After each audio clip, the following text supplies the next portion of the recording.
Hi guys, today we'll be making 2 elegant vellum cards with alcohol marker coloring.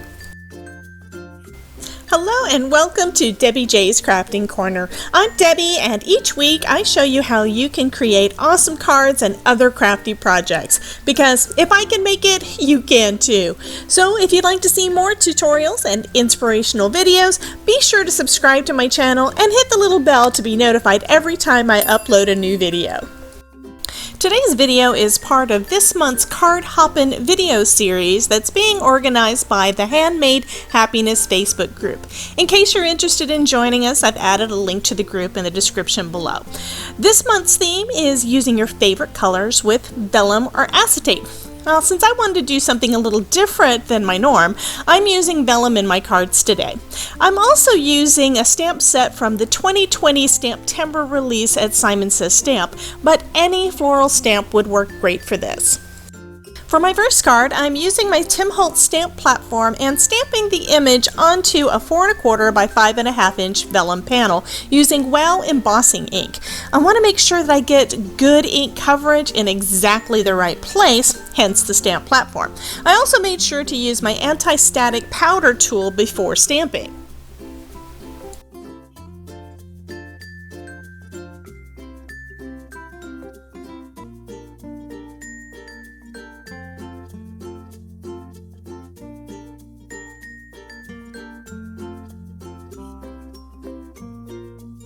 Next, I'm covering that image with some Gold Recollections Detail Embossing Powder. Now, we do want to make sure I get real good coverage, so I'm going to make sure to pour plenty of this embossing powder on there. And since I use the anti-static tool, it shouldn't go anywhere that is not stamped. Then I'm going to heat this up with my Marvy heat gun. Now, when you're doing embossing on vellum, you want to make sure that your heat gun is really hot. Otherwise, you are liable to melt the plastic. That is what vellum is made of. So I decided since I was going to make sure this was pretty hot, I decided to use a clipboard to hold everything down, and it turned out really, really lovely. I loved seeing that gold embossing powder just melt. I didn't heat up my gun quite enough, and I held it in place a little bit longer than I should have in one place along the edge, so it did melt slightly and it did warp a bit, but it wasn't too bad. Next, what I'm going to do is I'm going to color the image, but I'm going to color on the back. This is going to somewhat mute the colors, but it's going to look really, really pretty, and it won't smudge any of that ink off. So I'm starting off with some AG markers from Spectrum Noir, with the AG4 being the lightest. Then I'm going back in and bringing in a lighter color, which is, I believe that is AG3.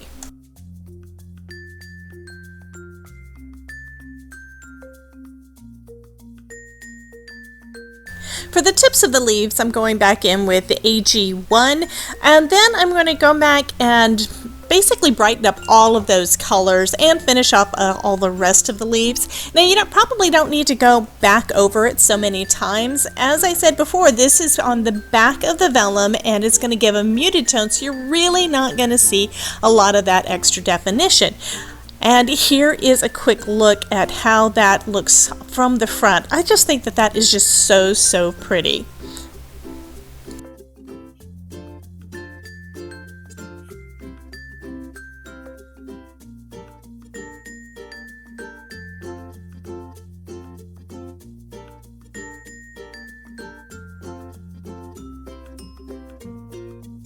For the flowers, I'm using AB1, AB2, and AB3. Now these videos in this hop today are focused on using your favorite colors, and you guessed it, my favorite has always been blue.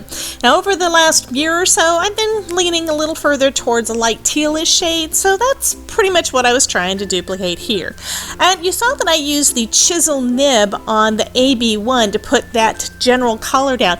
Like I said, since we are coloring on the back, we don't really have to worry too much about a lot of the details, but I am bringing in the darker colors to try to bring in those little shadows that are behind each of the petals, and it's turning out pretty well, and I'm noticing that it is blending very, very nicely on this vellum. It is such a slick surface. Okay, the coloring's all done, so let's take a look. I am pretty satisfied with the way that this turned out. So I'm going to go ahead and add this to a top folding A2 size card base. This is a panel cut from an 8.5 by 11 sheet of heavyweight Michaels cardstock. And I had cut that down the middle at 4 1/4, and now I'm just folding that one in half at 5 1/2, having used my score tool to get a good score. And then I decided to trim the panel down, that vellum panel down, just a bit. So I'm cutting this one down to 3 3/4 by 5 inches, and then I'll adhere this to the front of the panel. Now with vellum, you need to be careful about where you put your glue because it can be seen from the front, because this is a translucent paper. So I'm putting this behind my stamped images so it won't be seen, hopefully. So I'm going ahead and doing that, and then I added it in a few little spots on a couple of the corners. This is where I'm going to add a little bit extra embellishment on the front.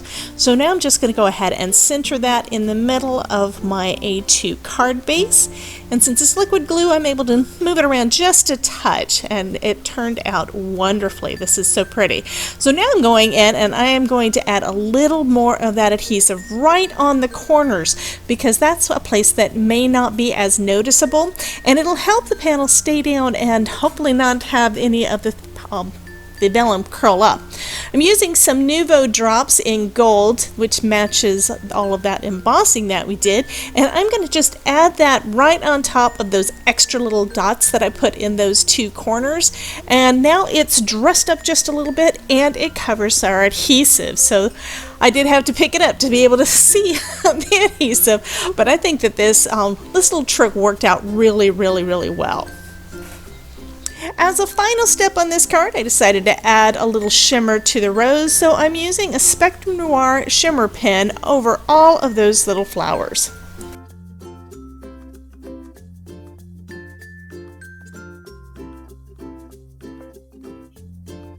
For my second card, I've created a top folding mini card measuring 4 by 2 3/4 inches, and I'm going to be using that same stamp set.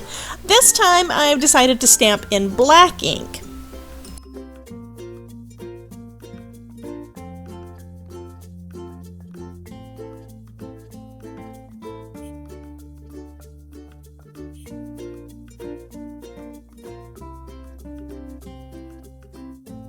I used Hero Art's black dye ink because it was the first one I came across in my ink drawer. This ink is better suited though to watercoloring, not for alcohol marker coloring. Lucky for me, it didn't smear.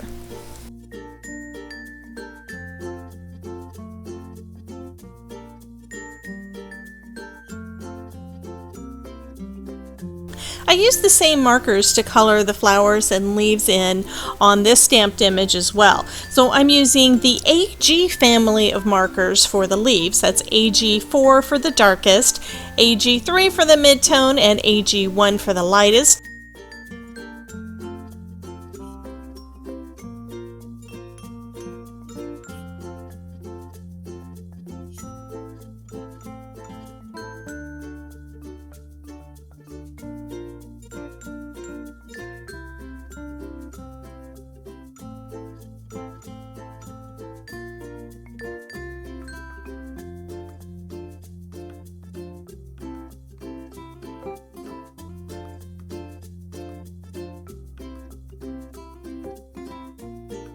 And then for the actual flowers, I'm going to be using AB1, AB2, and AB3.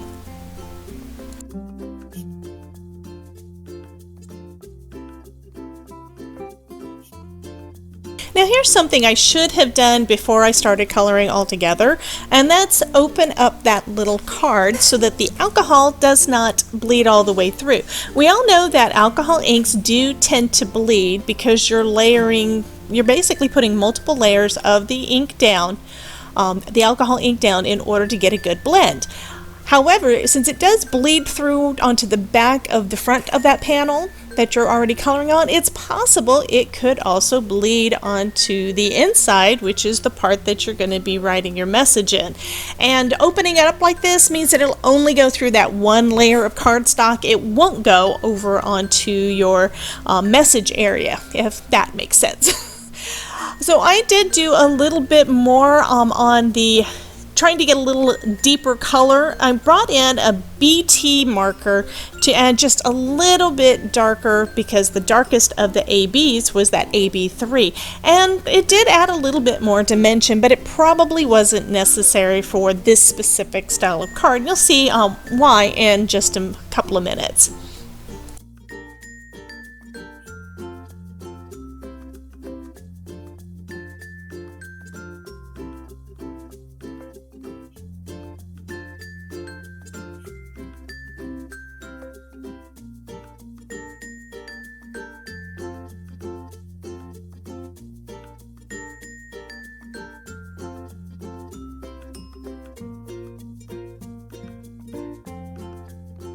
I had left the stamps in my Tim Holtz stamp platform, so now I can stamp them in the same position on a 4 1/4 by 11-inch piece of vellum.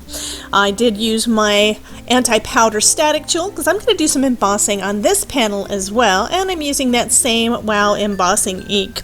Now it's best for this technique to use heavyweight vellum, but I've had this in my stash for so long that I have no idea if it is heavyweight or not.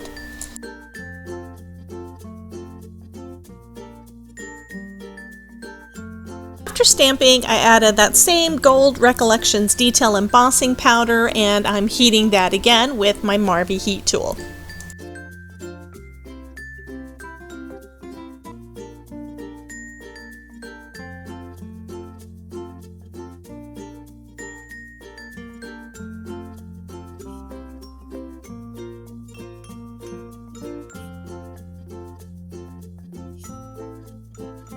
We'll turn this vellum panel into a card base by scoring gently at 5 1/2. The reason I say to do this gently is that the first one I did cracked rather badly, but since I'm scoring this one gently multiple times, it worked out much better.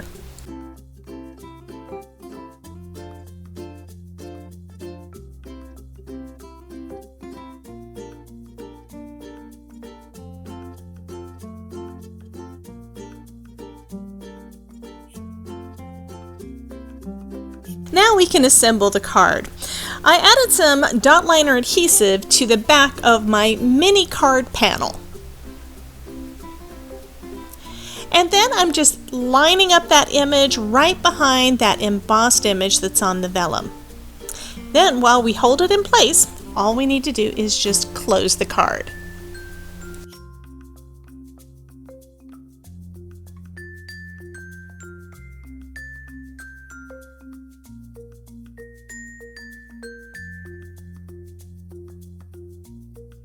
Looking through the vellum at the colored image, you can see why I said it wasn't vital to do a lot of dimensional coloring. The vellum pretty much mutes the color and makes it look very, very soft and elegant. Next, I'm going to do the same as I did on the first card and add a few Nuvo drops in bright gold to the front of this card panel, as well as the Spectrum Noir shimmer to those flowers. And that finishes up these elegant vellum cards with some alcohol marker coloring. If you enjoyed this video, be sure to hit that like button and subscribe to my channel so that you'll know every time I upload a new video. And I would love to see what you create, so come join my Facebook group, Crafting with Debbie, and the Handmade Happiness Facebook group and show us your creations. I've left links to each in the description down below. Be sure to check out all the other videos in the Hop because I know they will have a lot of inspirational projects for you to see. Here are a couple more videos that I know you'll enjoy. Thanks for watching, and remember, if I can make it, you can too. See you next time.